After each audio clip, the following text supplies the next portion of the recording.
Now, for some of the ladies in this audience. Not all of them, or even a very large number, but just a few. The few who have never tried Lux Flakes. As I understand it, running a home is not an easy job at best. It certainly isn't going to be any simpler during 1943. And if you expect to make a lot of things last out the year, now is the time to begin taking care of them with Lux Flakes. That's one New Year's resolution you'll be glad to keep. Now our stars are on stage and the curtain rises, for a star is born, with Judy Garland as Esther Blodgett and Walter Pidgeon as Norman Maine. You're not an actress, Esther Blodgett. You're an North Dakota farm girl, and none too beautiful at that. And the sooner you stop dreaming about Hollywood and glamour girls and acting in pictures, the happier you're going to be.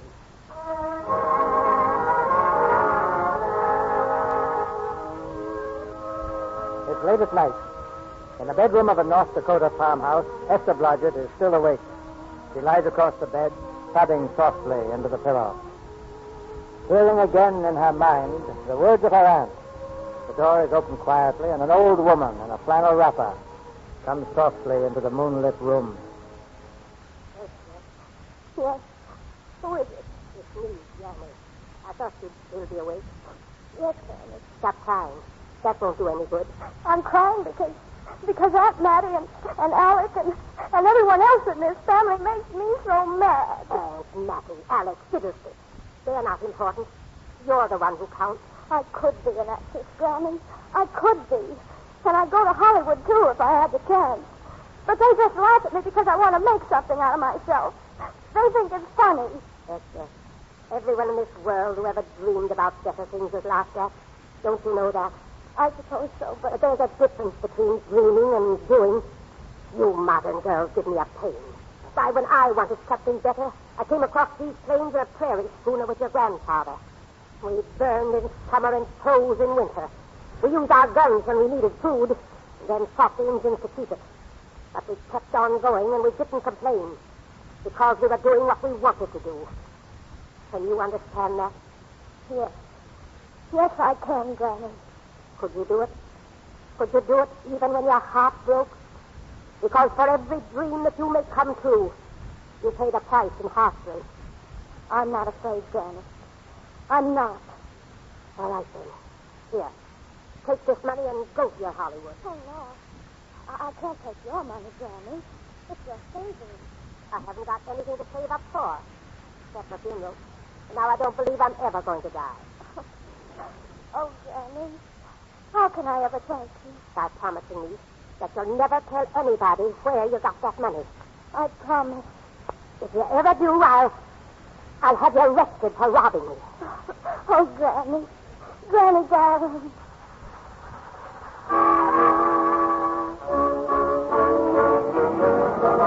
On Hollywood Boulevard, the heart of the movie metropolis.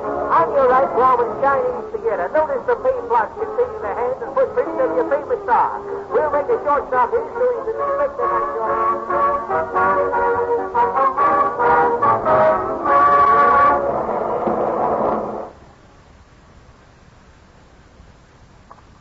Hello. All the Ann Arms apartments. Yeah, we got a vacancy. $4, running water, convenient to all studios, no dogs, no cooking. What do you do? Oh, yeah? Listen, wise guy, don't waste my time. No dogs, no cooking, and no cowboys. Good afternoon. My name is Esther Blodgett. I saw your ad in the paper. That's why we put it there, miss. Day, week, or month, please. Well, it's a little hard to say. You see, I'm going in the movie. Oh, well, take it for a week. It'll break the jump to Beverly Hills. Sign right here. Are all the studios really near here? All except Gaumont British. I suppose the best way to get a job is to go straight to the studios, isn't it? You know, I haven't any illusions. I'm perfectly willing to begin with a little bit of a part. Or even as an extra. $4, please, in advance. I beg your pardon. This is the central casting office, isn't it? Yes? Well, I'd like to register for extra work, please. To register? How long have you been in Hollywood? Well, it's nearly a month now. Well, you know, we have 12,416 extras registered with us now. That's 16 times as many as we can use each working day. We haven't put anyone on our register in over 2 years. Oh. I see. Come over here. I want to show you something. Those four girls operate our switchboard. Every time one of those little lights flashes, it's someone asking for a job. And every time a girl says Tyler, it means there isn't any job. They can't keep girls at the switchboard long. They go crazy. And every one of those little lights thought it was going to be a star. Do you still want to go into the movie? You know what your chances are? 1 in 100,000. I know, but maybe I'm that one.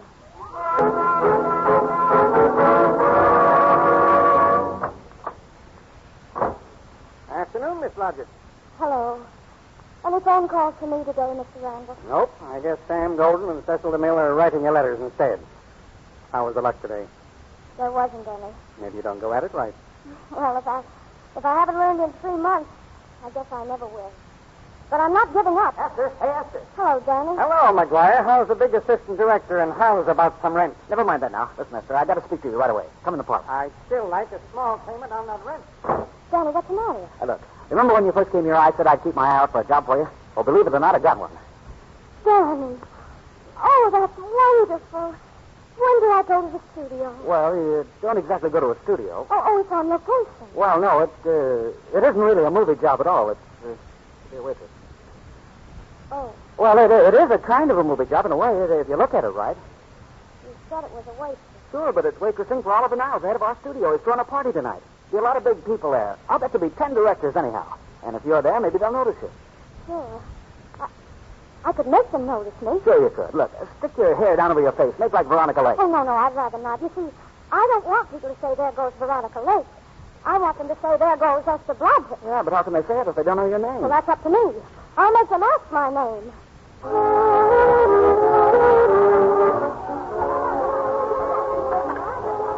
Mr. Niles, residence. Good evening. Hello. Let me speak to Oliver Niles, and quick. Yes, sir.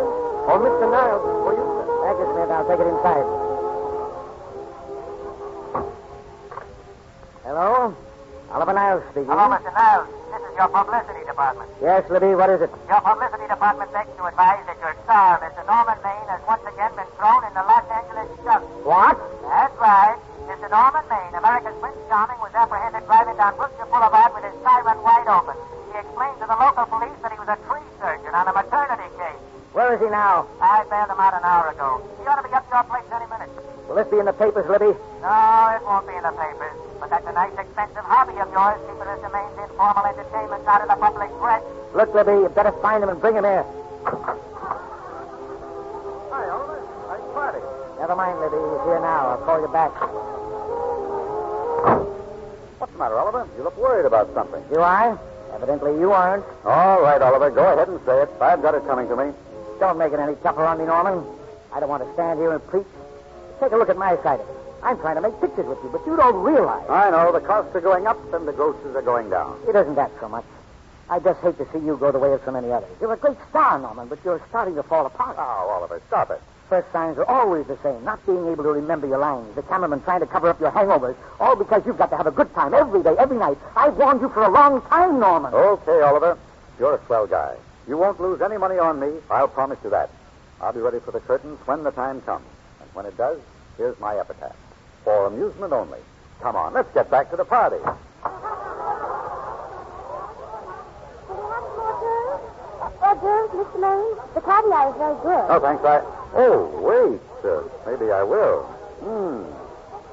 Oh, very beautiful. I mean, very good. I've never seen you around here before. Well, I'm just working for the night. Hors d'oeuvres? Hey, don't go away. I'm starving. Yes, sir. Now, let's see. Which one would you take? Well, they all look good, sir. Yeah, I believe I'll take caviar. Norman. Hello, Anita. Where have you been? Looking for you, mostly. Come on, I want to talk to you. Wait a second. Let's see. Caviar, anchovies, caviar. Take the tray away, please. Mr. Maine doesn't care for any more. Do you, Norman? No, Normie doesn't care for any more.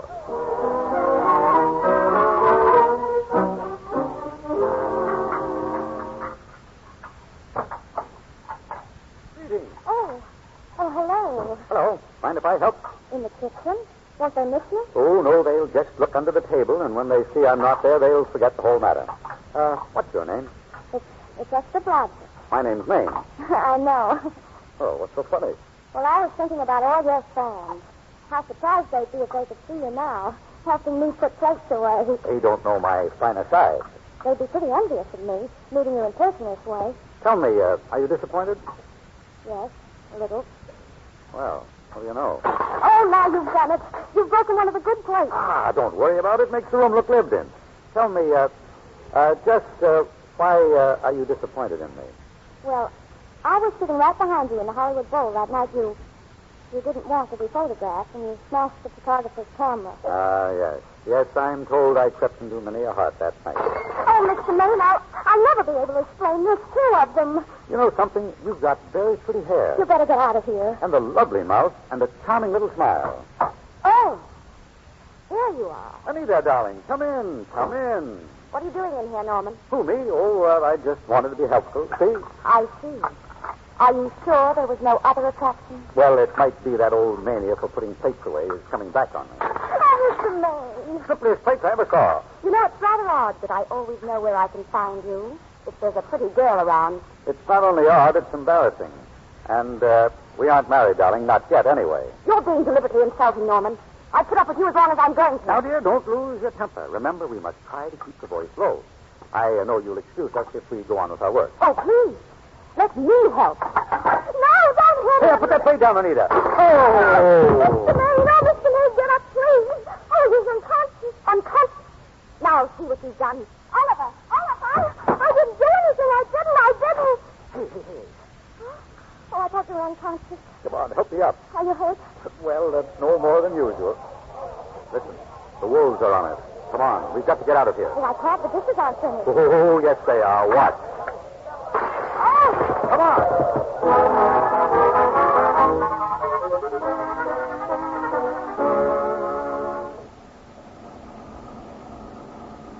That's my house, Mr. Maine. The one with the oleander bush.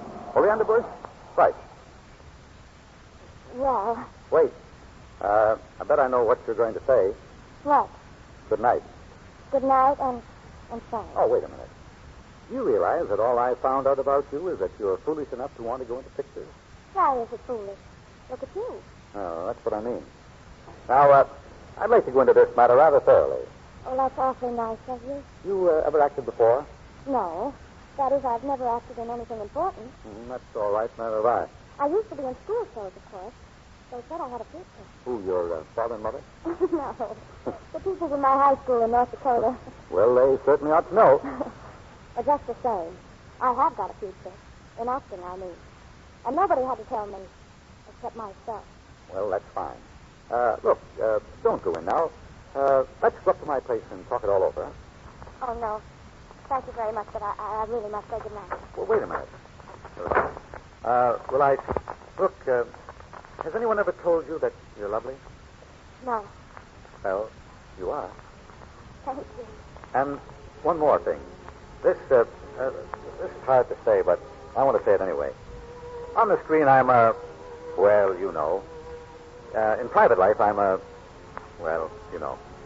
But whatever I do, I still respect lovely things. And you're lovely. Do you understand? I understand. And it's not that bump on my head that's doing this either. I'm glad. Good night. Good night. Hey, wait.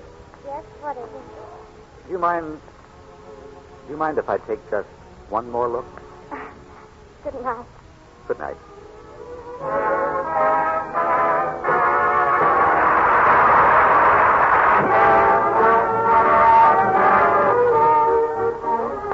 When Norman Maine left Esther on her doorstep, he went straight home. This was very unusual. But he did not go to bed. That would have been too unusual. It's 4 o'clock in the morning, and he's on the telephone to Oliver Niles. Hello? Hello? This Oliver Niles? Yes, this is Oliver Niles. Hello, Oliver. Hello. Oliver, you asleep? Not now, I'm not. Who is it? Good. This is Norman Maine. What? Who? Norman Maine. Norman, what have you done now? Are you in jail again? No, Oliver. No, Oliver, listen.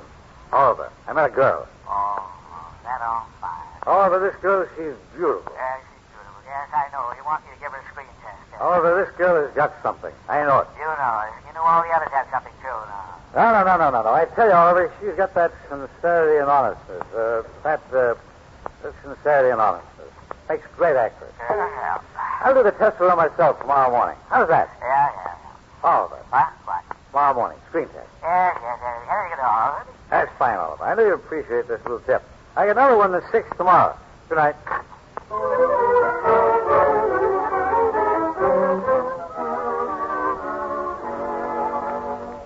I know is some guy wants to speak to you. He's on the phone now. Hello? Hello? 4:00 in the morning. Fine time to call him. Hello? There doesn't seem to be anybody there. Well, all I know is some... Hello? Oh, who's this? Oh, hello. This is Long Man. Yes? Hi, Esther. How are you?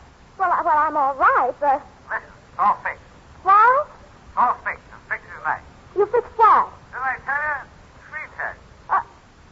What did you say? Screen test. Tomorrow morning, 9 o'clock. Quiet. Hold on, wait. Oh. What's the matter? No. Bad news? No, it's just that I'm going to get up tomorrow morning. They're going to... Oh.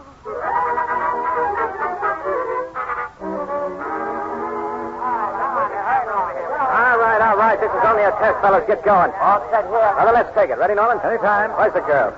I'm right here, Mr. All right, let's go. Right over there, Mr. What's your name? My name is Right Esther. there. That's the girl. That's it. Okay, Rudy, let's go. You'll know your name soon enough. The whole world's going to know it. Well, I don't right? know. I'm so scared. Maybe I better not try it today. What do you think? Don't you think if I could wait until tomorrow, maybe... Come on. It's only a test. Only? Well, they all had to go through this. Hedy Lamarr, Barbara Stanwyck, Myrna Loy, and now Esther Blodgett. All right, I'm ready. That's it. Quiet. Rolling. Give that long speech plenty of punch, here. I'll try to. Yes. Esther Blodgett. 42816. All right, Norman. You said you were going to stay. Have you changed your mind? Yes, I have. You're afraid, aren't you? That's what it amounts to. I suppose you could call it fear. But it's more than that, too. I'm ashamed for so many things. For ever coming here at all. For ever having loved you. But I'll never be free of you. I know that now. And I'll have to live with myself and my thoughts. And you can't run away from your own thoughts.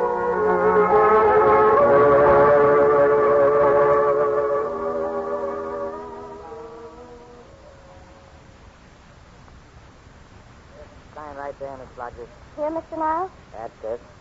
Thank you. Oh, thank you, Mr. Niles. I'm so glad you like the screen test. I may as well tell you that my whole organization thinks I've gone a little nuts to sign you, even at this figure. Maybe they're right. I hope they aren't. We won't know either way for a while, will we? You look like a nice girl. I think I'm going to like you. But that's not important. I think the public will like you. That is important. I know it is. We're going to change your name, of course. Esther Blodgett is, well, it's Esther Blodgett. Do you understand? Mm-hmm. From now on, your name is Lester. Vicky Lester. Vicky Lester. Vicky Lester. Oh, it's beautiful. We'll change your hair a little, too. You'll have to learn to walk all over again. Will I? And for heaven's sake, learn to close your mouth and keep it closed even in your love scenes. Yes, sir.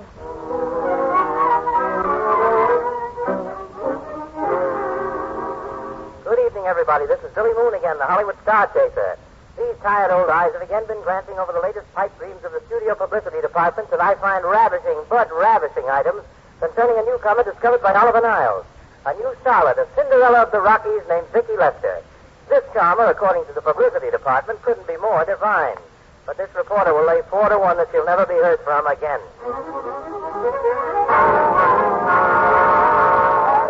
Now listen, you dress people. We're sitting on the set this morning, not in the commissary. Take it up.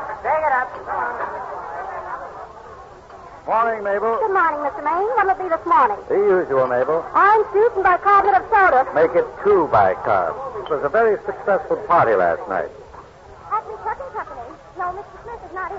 Hello, Acme Trucking Company. Mr. Smith is not in. What goes on over there? Vicky Lester. She's rehearsing again. Bring that stuff over to her table, will you? Acme Trucking Company. Mr. Smith is not in. Acme. No, Smith ain't in. Acme Trucking Company. I'd like to speak to Mr. Smith. Oh, Mr. Smith isn't in. Oh, Norman. What's this between you and Smith, anyway? Well, I've got a part. It's only one line, but it's in a picture. Oh, so it's ambition that made you break that date with me last night. Well, I had to be here so early in the morning. So did I, and I had to stay up all night to make it. You've started your picture, haven't you? No, we're still in the testing stage. Can't seem to find the girl for the lead. You'd think with all the girls there are that... Yeah, but this girl's got to be different. She's got to be little and cute and sweet and in touch. Well, knock me down. What? Well, beat my brains out. Norman, what's the matter with Come you? on, hurry up. Finish that coffee. Where are we going? Oliver Niles' office, on the run. Oliver, it's the only thing to do. You've gone through the whole casting directory, haven't you? But look, I'll Norman. day and night, Mr. Niles. I'll give it everything I've got. And I'll work with her, Oliver. I can be mean or nasty or anything you want, Mr. Niles. If she clicks, Oliver, you've got a star overnight. Well, what do you say? Okay, she's in. Esther! Oh. Esther! Esther! Wake up! Esther! And little Vicki Lester is made good. Vicki Lester is a new star, just as I predicted on this program some time ago. Just how good she is was known early this evening after the preview of her first picture, in which she plays a featured role opposite Norman Maine. Norman may be starred, but he's decidedly not the main attraction.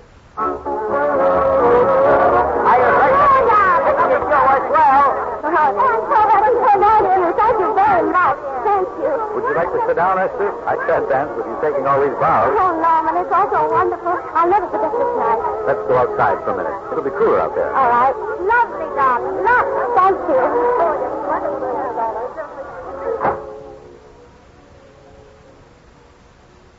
See those lights, Esther?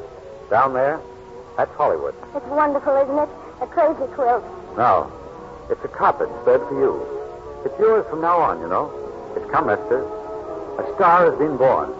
You'll have everything in the world you want. And I hope to make you happy. Hasn't it you?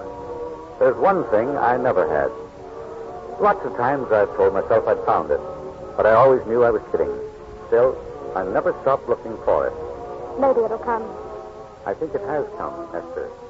I only wish it weren't too late. Oh, it's not too late, Norman. It's not. You can't throw away your life the way I've thrown away mine and have anything left that's good enough. You can, oh, Norman, you can. You shouldn't tell me that, Esther. I'm afraid I'll begin to believe it. I want to tell you, Norman. And I want you to believe it because I love you too, Norman.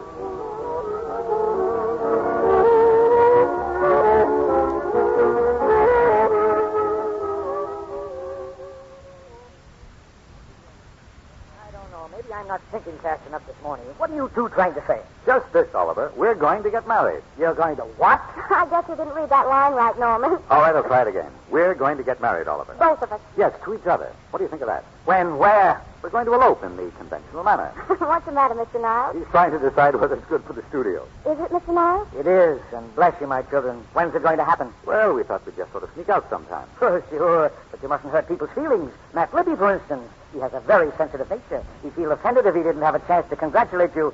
Miss Horton, send Libby in here. I've been trying to keep him out. Hello, Niles. Listen to this. The screen's ideal romance blossomed into breathtaking reality today when Vicki Lester and Norman Maine, America's dream lovers, slipped through the portals of holy matrimony. How does that sound? Horrible. Oh, you see, Mr. Libby, we're going to elope quietly. Sure you are. Sure. It'll be the biggest elopement this town ever saw. We'll get a tie-up with the Army and have an escort of 20 bombing planes all the way to Yuma. Make personal appearances in Denver, Salt Lake, Seattle, Vancouver. Let's make this thing international. Norman, is he going with us? I doubt it. Look, Niles, don't you think we can work this thing out better alone? No use bothering a happy couple with all these details. I'm sorry. We didn't realize we were in the way. While you're settling the details, you don't mind if I go out and buy this lady a ring, do you? Sure, go ahead. We want everything legal. Come on, honey. See you later, Oliver. Yeah, now, there's a common match for you. Nice girl like Vicki and public nuisance number one. Norman's all right, Libby. If you pardon my pointing, Vicky's business is her own. Doesn't require any comment. I didn't comment. I just said it's a dirty shame. Just go ahead and plan the elopement. That's all that's required. Hey, what's the matter? You sore or something about this elopement? No, I'm not sore. Go on, Libby. See that I'm busy. Here's the Hollywood question mark for this week, folks. What famous star, since his marriage to another famous star, has turned over a brand new leaf and is now taking a non-alcoholic honeymoon? But why do his friends think his bride came about 6 pictures too late as far as the public is concerned? Because the star's last 6 pictures have been what is politely known as turkeys, box office flop-holders. Yes, sir, folks, it was a gay career and a short one.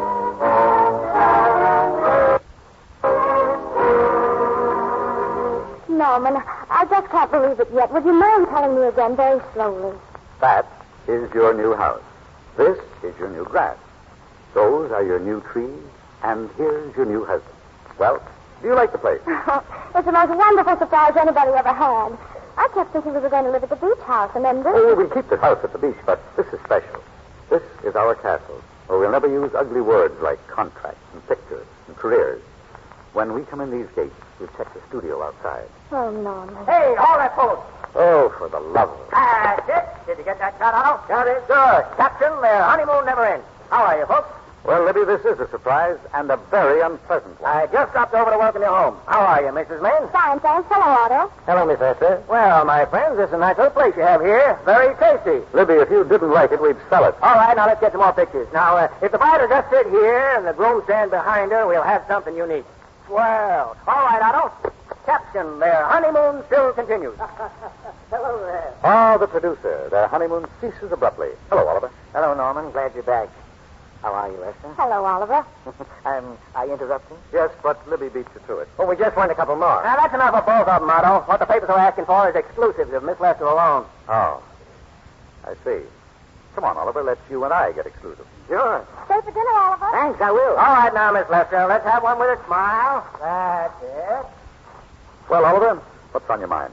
How's the dividend situation? Very pleasant. I think we'll show $2 million on the next quarter. Ooh, that was a smart move of mine to sell my stock then, wasn't it? Well, anyway, you can thank me for some of those dividends of yours. Hmm? Can't you? Oh, sure. That was a little too quick, Oliver. Enchanted Hour was a smash hit, wasn't it? Made Esther a star overnight. Yeah, and it should have. What about me? Let's wait and talk business at the office, Norman. Come on, let's have it. Didn't they like me? Well, maybe the part wasn't right. It was the best part of the year. Look, Oliver, do you think I'm slipping? Come on, give it to me. Can you take it? Go ahead. The tense is wrong, Norman. You're not slipping. You've already slipped. But my fan mail's still big. Norman, fans will write anybody for a photograph. It only costs 3 cents for the stamp.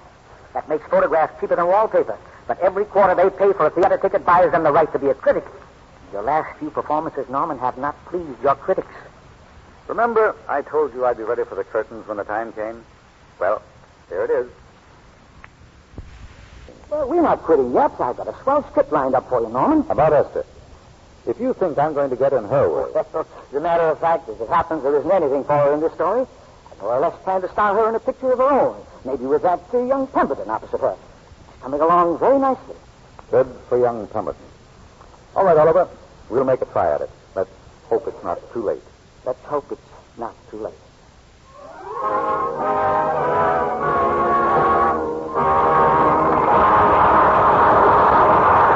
Now for station identification. This is the Columbia Broadcasting System.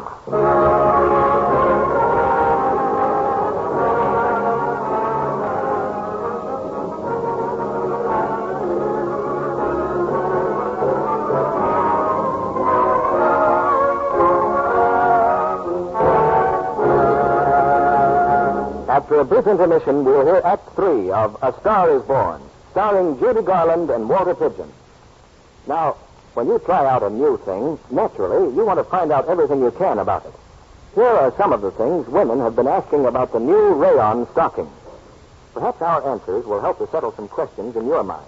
Aren't rayon stockings pretty much all alike? No more than all silk stockings were alike. For one thing, high-twist rayons usually have more elasticity, so they fit and wear better. How do rayons really wear? Well, that depends partly on the weight you buy. The heavier weights will naturally wear longer, as they do in silk. And wear also depends on the care you give rayons. If you rub them with cake soap or use strong wash-day soap, you'll probably be disappointed. For those things weaken elasticity, and your stockings break easily into runs. So give rayon the same gentle care you give silk and nylon. Nightly luxing. Rich, lukewarm Lux suds save elasticity. Cut down expensive runs. Do rayons take longer to dry? Yes, and thorough drying is important. Rayon is temporarily weak when it's wet. Regains its strength only when it's dry all the way through. Your rayon stockings may feel dry before they really are. So it's safer to allow them from 24 to 48 hours drying time. To sum up, Lux Care means longer wear for rayons just as it does for silk and nylon. So stick to gentle Lux. Over 90% of the makers of stockings makers of rayon, nylon, silk, cotton, and wool, advise LUX Flakes. Now, Mr. DeMille returns to the microphone. You might like to know what New Year's resolutions our stars have made. I'll ask them about it right after the play. But now here's Act 3 of A Star Is Born with Judy Garland and Walter Pigeon. A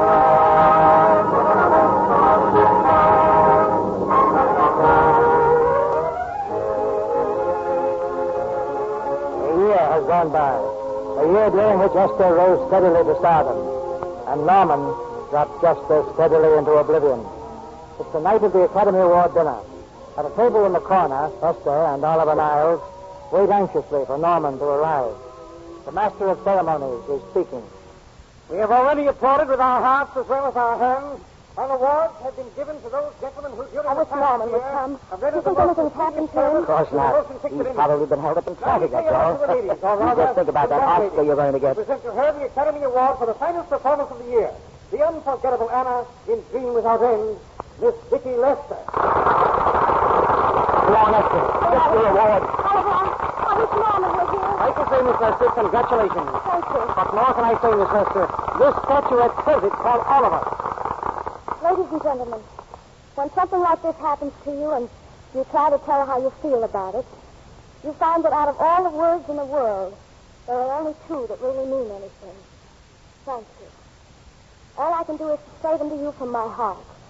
All I can do is to tell you that I'll keep saying them just as long as I can. Hey! Norman. Very Norman. pretty speech, my dear. I want to be the first to congratulate you on that valuable little piece of bric-a-brac.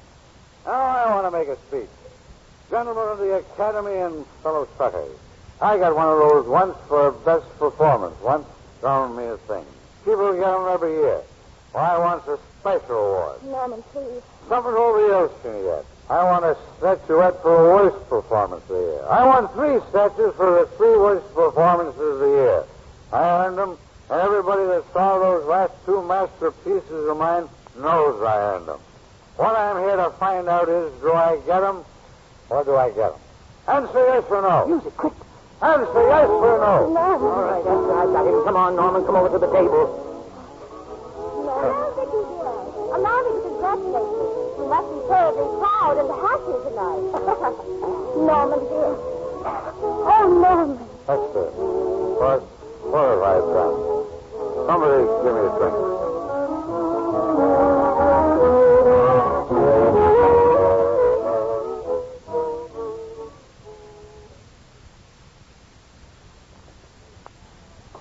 Who is it? Oliver Niles, darling. Oh, Oliver, come in. How are you, Esther? Oh, Oliver, I've missed you. Everybody's missed you. Sit down. Did you have a nice trip? Well, a 3-month tour over the theater circuit scarcely comes under the head of pleasure.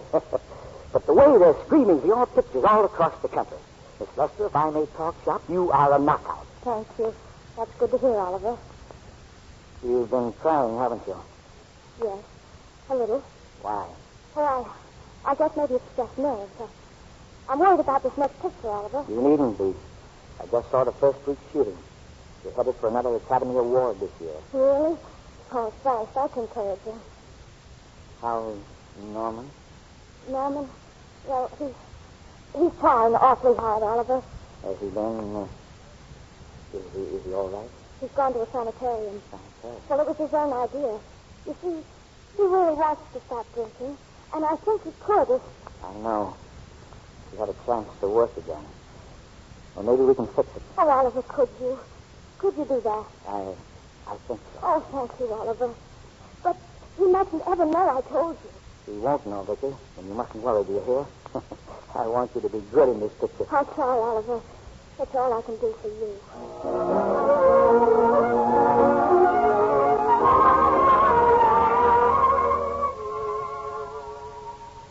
And one more for the book, folks. What star recently released from the sanitarium where he underwent a rest cure is now hanging around the Santa Anita racetrack while he gets into shape for a comeback. Your guess is as good as mine, and mine's no guess.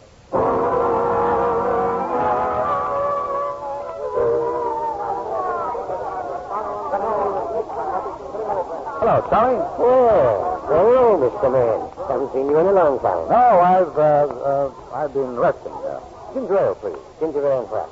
Ginger ale and ginger ale. Oh, new leaf, huh? A whole new book, Charlie. Pick it up, Charlie. Scotch and soda. Well, a stranger in our midst. Hello, Libby. Mr. America of yesteryear. Say, do they let you run around now without a keeper? Oh, I'm a trustee now. Good behavior, you know. But I didn't expect to find you at Santa Anita. What do they do with the actors when you're away? Oh, they cut them in slices and fry them with eggs. I suppose you'll be here all the time now that you're retired from the hurly-burly of the silver screen. Well, we're staying down at the beach house now, and it's pretty lonesome with Esther away working all day. I wouldn't squawk about that if I were you. It's nice. Somebody in the family's making a living. Go a little slow, will you, Libby? I don't want to forget we're friends. Friends, my eye. Listen, I got you out of your jams because it was my job, not because I was your friend. I don't like you. I never did like you. Nothing made me happier than to see all those cute little pranks of yours catch up with you and land you on your celebrated puss. Pretty work, Libby. Always wait till they're down, then kick 'em. Why, you're not down, actor. You fixed yourself nice and comfortable. You can live off your wife now. She'll buy the drinks and put up with you even if nobody else will. Why, you? Take a swing at me, will you? Get up, you four-star ham, and I'll knock you down for keeps. Oh, boy, Mom. Get up there. Get up and get out of here. Don't bother to throw him out, Mike. He's just a harmless drunk. Well, okay, Mr. Libby, if you say so. Sure, let him go. What can he do? He can't fight any better than he can act. Hey, they're going to the coast. Hey, man. You okay? Yeah, I'm okay. Give me a scotch. Double.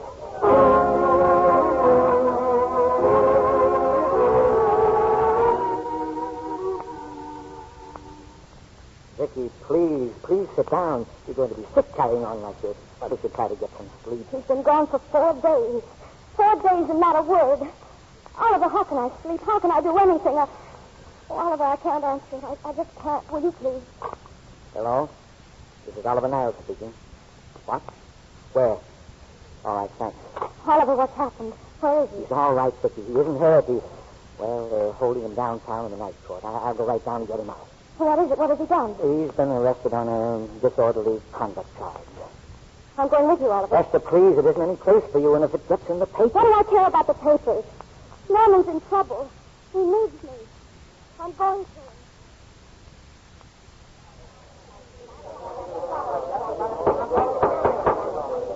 Next case, Alfred Hendrickson, known as Norman Maine. Where is he? Yeah. Drunk and disorderly. Crashed car into tree. Resisted arrest and injured one of arresting officers. How do you plead? Guilty? Were you Norman Maine, the actor? Yes. You've come pretty low, haven't you? 90 days in the city jail. Wait, please. Your Honor, I'm his wife. Yes, I recognize you, Miss Lester. Please, I promise you, Judge, this will never happen again. I'll be responsible for him if you'll just not send him there, please. You realize that this man, when drunk, is obviously a menace to public safety? Yes, You realize, too, the responsibility you would be assuming to the court and to the Commonwealth? I do. Very well. Sentence suspended. Prisoner remanded to custody of his rights. You may take him home, Miss Lester. Norman. Norman, are you all right, darling? I'm so tired, Esther.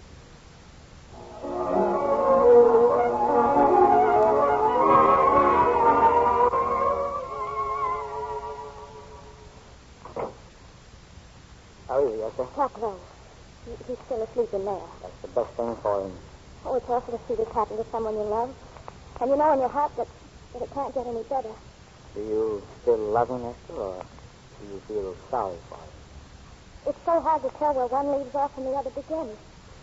I only know that all I can do now is stay with him and try to help him. So will I. Between us, we'll take care of him, won't we? You're very fond of him, aren't you, Oliver? I'm very fond of both of you. I know. That's why I know you'll understand what I have to tell you. And I think that after what happened last night, you might know what it is. I can't do any more pictures, Oliver. I'm going away. For good. With Norman. Can't do that. You're at the peak of your success. You've worked too hard to get there. Yes, I've worked hard, Oliver. And what difference would it have made if you and Norman hadn't worked harder to get me there? No one can help people to careers. You made your own career. It's your whole life, Esther. Yes. That's what's been wrong. I've thought it all out. Maybe if I hadn't been away from him so much, things might have been different. What happened last night might never have happened at all. But it's too late to think of that now. But maybe it's not too late to go away with him and start over again somewhere. It's your life you're giving up. Yes. So I can try to give Norman back his. Can you honestly tell me I'm wrong? No, I can't honestly tell you that. There won't be any more Vicky Lester, Oliver. Goodbye, Vicky Lester. You were a swell girl. And good luck, Mrs. Norman Maine. Goodbye, Oliver. And thank you for everything.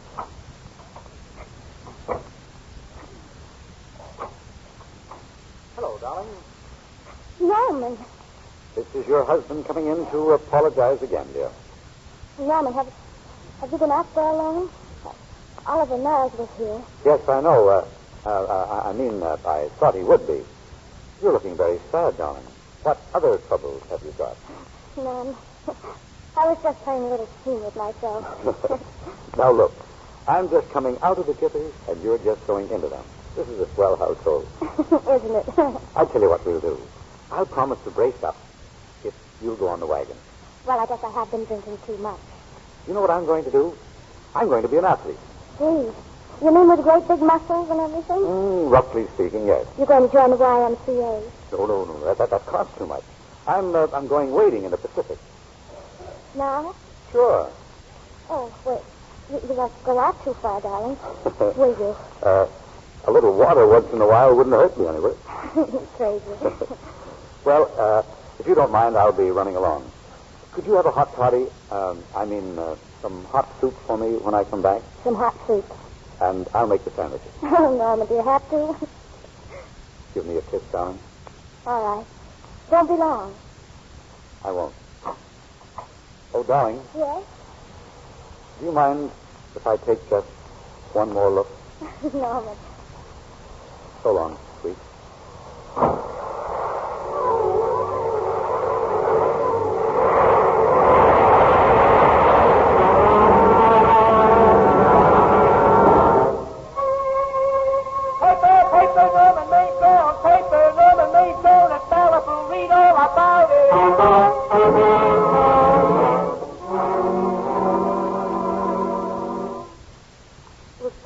Miss Lester. Have you packed everything? Yes, ma'am.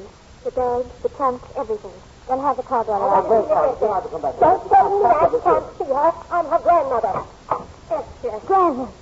Oh, Granny, darling, I'm so glad to see you. What made you come? I know when I'm needed. Here, girl, get out, please. I want to talk to my granddaughter. Yes, ma'am. I got here as quickly as I could. But I was going home. I sent you a wire yesterday. Sit down. Is it true that you're going to quit the movies? I never want to hear of them again. What are you running away from, child? I'm not running away. It's just that I can't go on. My heart isn't in it anymore. Once I told you, if you get what you want, you might have to give your heart in exchange. And I said I was willing. Well, I was. I've proved it. I've given my heart, Granny. Yes, you made a bargain. And now you're whining over it. I wouldn't be very proud of myself if I were you. I'm not. It's just that I got so much more than I bargained for, Granny. More success, more fame, more happiness, and so much more unhappiness. It's all come so quickly, Granny. I've lived a whole lifetime in a few short years.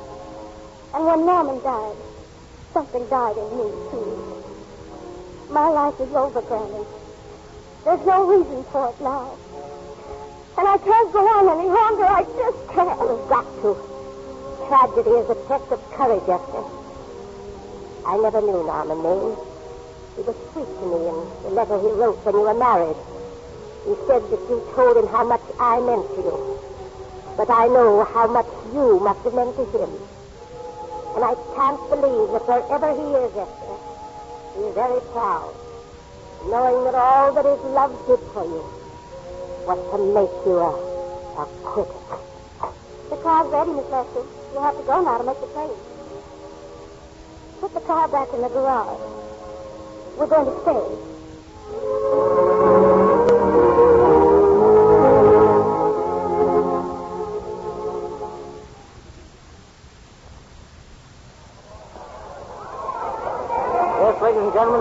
adaptation. The entire picture industry has come to the Chinese theater for this opening tonight to pay tribute to a great star, a girl who has won the heart of the world, Miss Vicky Lester. And now, if I'm not mistaken, Miss Lester's car has just driven up. Yes, there she is. I'll see if I can get her here to say a few words. Here she comes. Oh, wait, she's stopping, folks. I don't know what it's all about, but... What is it, Jim? Oh. Ladies and gentlemen, Miss Lester has stopped at the footprints of her late husband, Norman Maine. She's a little upset. I don't think we're going to get her up here. Now, wait, she's pulling herself together. She seems to be all right, ladies and gentlemen. She's approaching the microphone now. Miss Lester, will you... Miss Lester, we're on a national hook up here. Your fans are hoping you'll say a few words to them. Will you, please? Of course. Hello, everybody. This is Mrs. Norman Maine.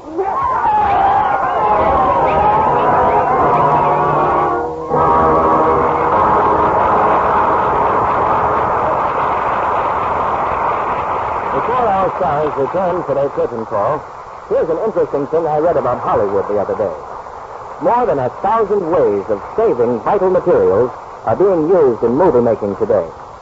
Yes, conservation, saving things so they'll serve longer, is important now. One thing that's playing a big part in saving precious fabrics for Hollywood studios is LUX Flakes. Leading motion picture studios use gentle LUX for all their washable costumes, so they'll stay fresh and unfaded longer and keep their true colors before the camera. Now, you can well believe that in times like these, the studios choose the care they know is really safe. Women know, too, from their actual experience, that LUX Flakes are wonderfully gentle. Safe for everything safe in plain water. With gentle LUX care, there's no cake soap rubbing, no harmful alkali to injure fabrics or colors. So your dresses, blouses, sweaters, the children's clothes, your nice household linens will last longer, wear better when you LUX them.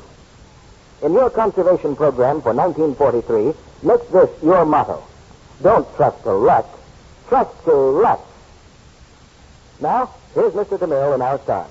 If ever a performance deserves a curtain call, it's A Star Is Born. And here are the two stars responsible, Judy Garland and Walter Pigeon. Made any New Year resolutions yet, Judy? Sure. More bonds, less butter. Can't go wrong on that. What's yours, Walter? Well, for one thing, I'm cutting down on conversation. And I'm going to try to get other people to do the same thing. Of course, that may get me in trouble. I suppose you mean conversation about the war, Walter. Yes, it's all summed up in one slogan, Judy. Careless talk costs lives. Or if you like it even shorter, zip your lips. And little bits of military information. Yes, that's the way modern espionage works. It's like a gigantic news-gathering agency piecing together hundreds of seemingly unrelated facts.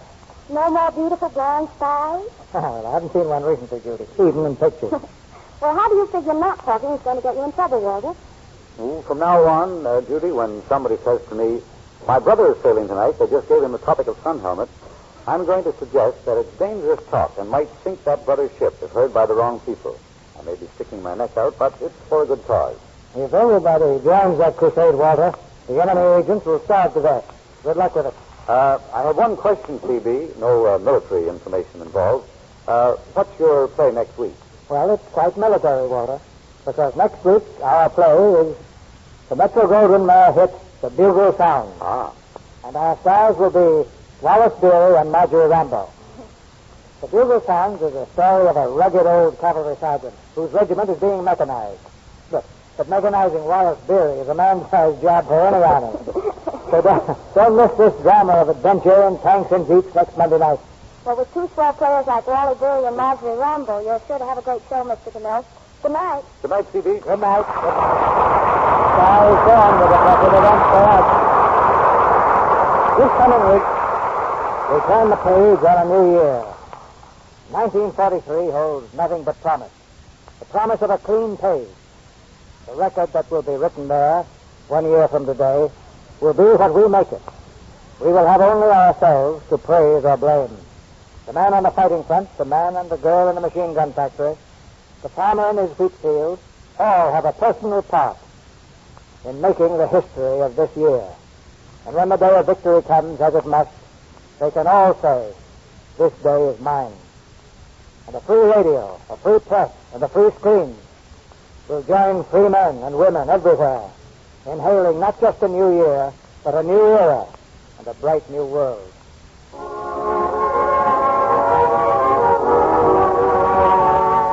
And now, for old time's sake and for new time's sake, our sponsors, the makers of Lux Flakes and Lux Toilet Soap, send their wishes of good fortune and a safe return home to the hundreds of their employees, both men and women, who are now in the armed services, and to all men and women in our country's service, wherever they may be.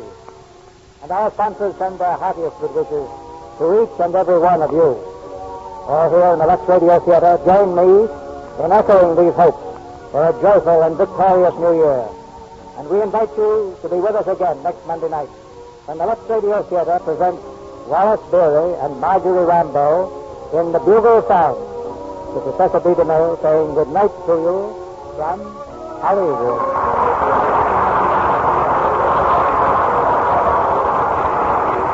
Heard in tonight's play were Leo Cleary as Oliver Niles, Charles Steele as Libby, Verna Felton as Granny, Arthur Q. Bryan as Moon, and Francis Robinson, Fred Mackay, Jane Morgan, Eddie Marr, Norman Field, Bruce Payne, Graham Denton, Arthur Gilmore, Bruce Barnett, and Jane Bierce.